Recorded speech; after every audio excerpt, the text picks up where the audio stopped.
안녕하세요.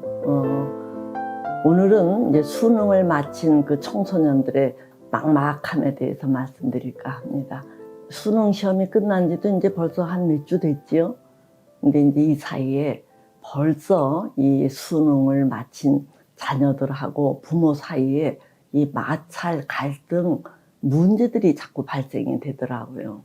그게 이제 뭐냐 하면은 이 부모님들은 이제 아이가 수능을 마쳤으니까 이제 발빠르게 어느 학교에 무슨 과에 관심을 갖고 막 찾아보고 그런데 이제 지원을 해야 되지 않느냐.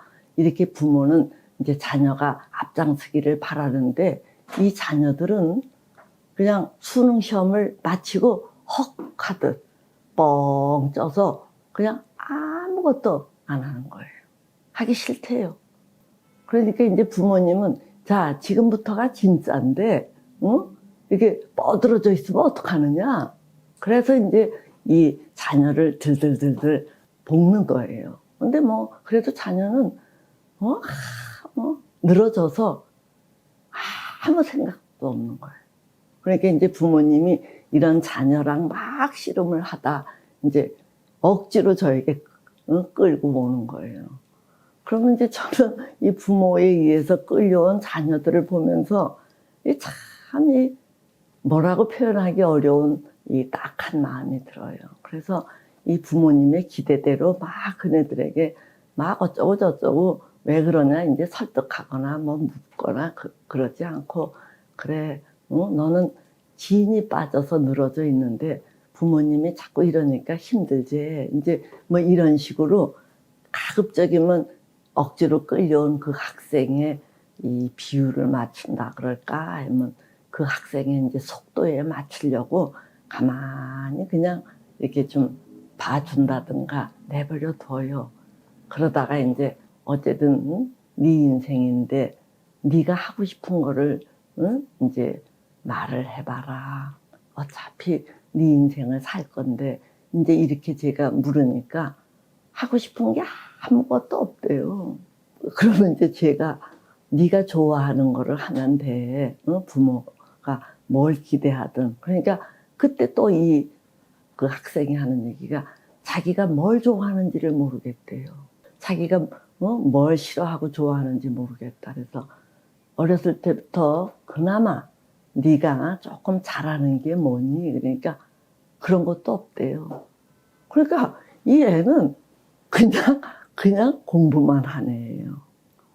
그래서 그럴 수가 있어? 왜 그렇게 된 것 같아? 그러니까 자기가 뭘 원하고 뭘 잘하고 자기 흥미가 뭔지 알기도 전에 부모님이 야 여기 가라. 야 그 선생님은 좀 실력이 그러니까 저 선생님 또 막 이런 식으로 부모님이 미리미리 알아서 이렇게 시키는 대로만 자기는 했다는 거예요. 그러니까 이게 나이는 들고, 체구는 벌써 이제 19, 20살이 되면 어른이지요.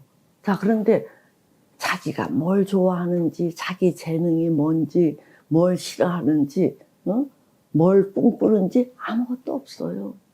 그러니까 제가, 와, 아이를 이렇게 부모가 키웠구나. 그러니까 이 부모가 자발적 동기를 갖고 뭘 하도록 부모님이 이렇게 진득하게 기다리거나 이제 뭔가 이렇게 비껴쓰기는커녕 남들보다 뒤질세라 부모님이 아주 정보력을 갖고 어떤 선생님이 좋은지 어디가 좋은지 의대를 보내려면 어떻게 공부를 시켜야 하는지 이런 거에 아주 바싹한 거예요. 바싹하고 아이들이 뭐를 원하거나 할 틈을 주면은 의대에 못 보낸다라는 심정으로 오히려 그런 것들을 차단하듯이 아이를 몰아왔다는 얘기예요. 자, 그러니까 이제 이렇게 자란 아이들은 그래도 좀 순한 애들이에요.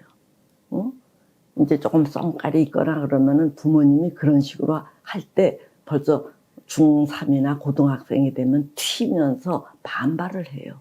안 한다는 얘기예요. 자, 또 그 부모님의 기대에 맞출 만한 능력이 없으면은요, 툭 이렇게 주저앉아 버려요. 그래서 부모님을 좌절을 미리미리 시키는데 여기까지 끌려온 애들은 순하기도 하고 공부도 웬만큼 하는 애들이에요. 자, 그런데 이제 이네들이 수능이라는 이제 이 피크를 향해서 막 달려왔는데 그 뒤는 뭐가 뭔지 모르겠는 거예요. 그러니까 이제 진이 빠져서 툭 떨어져 있는데 이제 부모님은 이제부터가 진짜다. 응? 이제부터가 진짜인데 앞장서라. 될 리가 있겠어요? 이런 갈등이 더라고요. 그래서 제가 이게 부모가 자녀를 위해서 난리를 친 건지 아니면 자기네들의 어떤 욕심 또는 대외적인 체면을 위해서 난리를 친 건지 자녀들을 그렇게 무색, 무치, 무계획, 무의욕으로 만들어 놓고 이제는 그런다고 난리를 치니 이 자녀들이 어떻게 하겠느냐는 얘기예요. 제가 그래서 왜 어쩌다가 이런 정말 극단적인 상황에 그 노인 청소년들이 이렇게 많을까 하고 자꾸 곱씹게 되어요. 좀 오래된 이야기이긴 하지만 저한테 아주 공부를 잘하는 조카가 있었거든요. 이제 이 조카가 서울대학을 가고 또 거기서 남자를 만나서 결혼을 하고 이제 결혼을 해서 아들을 낳았어요. 그래서 제가 방문을 했을 때 그랬어요. 그 조카한테, 여자 조카예요. 야, 아들을 키울 때 너무 네 욕심껏 하지 말고 애 중심으로 키워라. 응? 너무 욕심을 내면은 애가 올곧게 야물딱지게 크기가 어려우니까 조금 느슨하게 애 중심으로 키워라. 그랬더니 이 조카애가 고모, 서울대 나온 그 부모들은 그렇게 애에게 극성을 안 부리는 것 같아요. 선배들을 봐도 이렇게 얘기를 해요. 그래서 자기도 자기 남편도 애에게 그렇게 욕심내면서 키우지 않을 거예요. 뭐 이제 이런 식의 이야기를 해서 그래 그래야지 그래 애가 제대로 커 이제 이렇게 말을 한 적이 있는데 요즘 청소년들의 부모는 그 조카보다 조금 아래 세대인지 그네들이 더 발빠르게 눈빠르게 그 앞장서서 아이들을 푸시하고 이끌고 이렇게 키웠더라고요. 그래서 왜 이런가 하고 이렇게 보니까 그 부모들이 그렇게 자란 사람들이에요. 그러니까 청소년의 부모의 부모, 그러니까 이제 청소년의 그 조부모가 되겠지요. 할머니, 할아버지들이 그 옛날에 이제 가난하고 못 살던 시절에 중산층으로 진입하려면은 악작스럽게 공부하는 길이 제일 빠르다. 그러면서 이 조부모들이 자기 자녀들을 어거지로 막 푸시를 하면서 키워서 이네들이 좋은 성과를 보고 나니까 이네들은 자기네들이 경험한 것을 최고로 여기는 거예요. 그러니까 오히려 서울대를 나오거나 연고대 나온 부모들이 더 극성스럽게 아이들을 그렇게 이끌거나 푸시하거나 해서 애들의 자율성을 죽이는데 아주 으뜸 가는 역할들을 하고 있더라는 얘기예요. 그래서 이제 저는 이러한 그런 흐름도 한풀 꺾여야 된다고 봐요.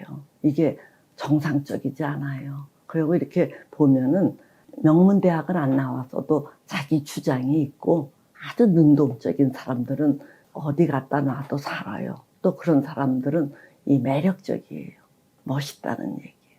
자, 그런데 시키는 대로 쫙 끌려오듯 산 사람들은 딱 세팅을 마련해야 뭔가 기능을 하지 자기가 자발적으로 능동적으로 모험 이런 것들을 안 하니까 뭐 그렇게 크게 매력적이지도 않고 지루하게 사는 이 모습들이라는 얘기예요. 그래서 이참에 우리가 어떻게 자녀를 키우는 게 잘 키우는 건지 한번 곱씹어 보자는 얘기예요. 물론 우리가 결혼을 해서 자기 자녀가 무수하면 참 기분 좋죠. 그걸 어디다 비교할 정도가 되겠어요. 참 이게 기분 좋은 일인데 사실은 그렇게 그 자녀를 우리가 욕심껏 키웠어도 그네들이 자기네들이 구실을 할 만큼 다 자라면은 이제 거의 남과 다름이 없다는 얘기예요. 이제 그네들이 사회에 진출하면은 결혼해서 애 낳고 자기 살기에 바쁘지 부모를 그렇게 돌아다볼 겨를이 없거든요. 그러니까 제 이야기는 아무리 내가 욕심을 내어서 잘 키웠어도 그네들이 독립하고 나면은 거의 남이다. 그러니까 내 자식이 저 어디에 있다. 이거 하나고 명절에 한 번씩 찾아오는 정도지 그 이상 구실을 하기가 어렵다는 얘기예요. 그래서 이 남에 불과한 이 자녀를 키우는데 너무 과도하게 에너지 소모할 거 없다. 내중에 허망하다는 얘기예요. 또 그렇게 키운 자녀가 너무 이렇게 간섭 속에서 자랐기 때문에 자율성도 떨어지고. 자, 이제 종교적으로 봐도 얼마 전에 어떤 부인이 두 딸을 열심히 키워서 제가 아이고 어째 그렇게 열심히 키우세요? 그랬더니 이제 그러면서도 이 딸의 의견은 상당히 존중하더라고요. 그랬더니 이제 기독교 신자인 이 부인이 뭐라고 얘기를 하느냐 하면 교수님, 저는 제 자녀를 내 소유물이라고 여기지 않고 하느님이 나에게 맡아서 좀 키워라 라고 맡겨진 존재로 여겨요. 그러니까 그렇게 뭐 욕심내는 게 아니라 하느님이 부탁을 했으니까 이제 그 부탁을 잘 이행하는 그런 심정으로 애를 키워요. 이러길래 제가 상당히 귀가 번쩍 뜨이고 좋더라고요. 그래, 내가 낳았다고 해서 내 DNA를 물려받았다고 해서 내 소유가 아니라 잠시 나에게 맡겨져서 키워진 존재 이렇게 보는 게 나쁘지 않다는 얘기예요. 자, 이제 불교적으로 보면 이야기가 어떻게 또 돌아가느냐 하면은 이제 불교에서는 이 업, 윤회 이제 이런 것들을 상정하잖아요. 그러니까 이쪽에서는 뭐라고 보느냐 하면은 자기가 지은 업 수준하고 비슷한 부모의 업, 그러니까 유사한 업끼리 만나는 게 부모, 자녀와의 관계다. 이렇게 얘기를 하더라고요. 그러니까 자기 업에 유사한 부모에게 가서 수태가 되어서 거기에서 이제 자란다는 얘기예요. 그러니까 이 이야기는 뭐냐면 철저히 남이라는 얘기예요.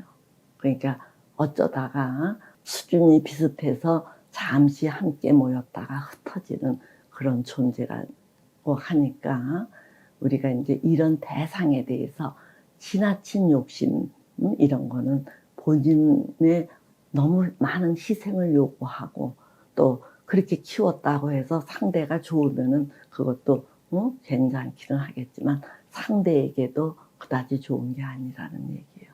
그래서 제가 언젠가 한번 이야기 드린 적이 있는데 이 자녀에게 가장 좋은 부모는 어떤 부모냐 하면은 미리 앞장서서 끌지도 않고 너무 뒤처지지도 않고 애가 필요할 때 도움을 주는 부모가 애에게는 가장 좋다 그래요. 그래서 그런 자녀들은 내가 능력이 있어서 내가 원해서 이 정도 되었다. 그래서 이런 공을 부모에게로 안 돌린다는 거예요.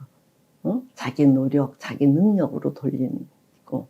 근데 이제 그게 인류고, 이류는 부모님 덕분에 내가 이렇게 되었다. 그래서 부모님께 감사하는 수준이래요. 삼류는 부모님 때문에 내가 이 지경이 되었다 하고 부모님을 원망하는 수준이라는 거예요. 자, 그러니까 부모님이 너무 헌신하는 것은 자녀에게 부담과 또는 이 자기 주장을 없게 하는 것이 되고 마니까 비교적 자유롭게 적당한 거리를 두고 키워야겠다는 얘기예요. 그래서 앞에 이야기로 돌아가면은 그 수능을 마치고 자기가 뭘 원하는지, 뭘 좋아하는지, 이조차도 모르고 이게 늘어져 있는 이 청소년을 보면서 이게 오늘날 극성스러운 부모님들이 낳은 결과구나 하는 거를 정말 실감하게 되더라고요. 무슨 말씀인지 아시겠죠? 자, 오늘은 여기까지 하도록 하겠습니다.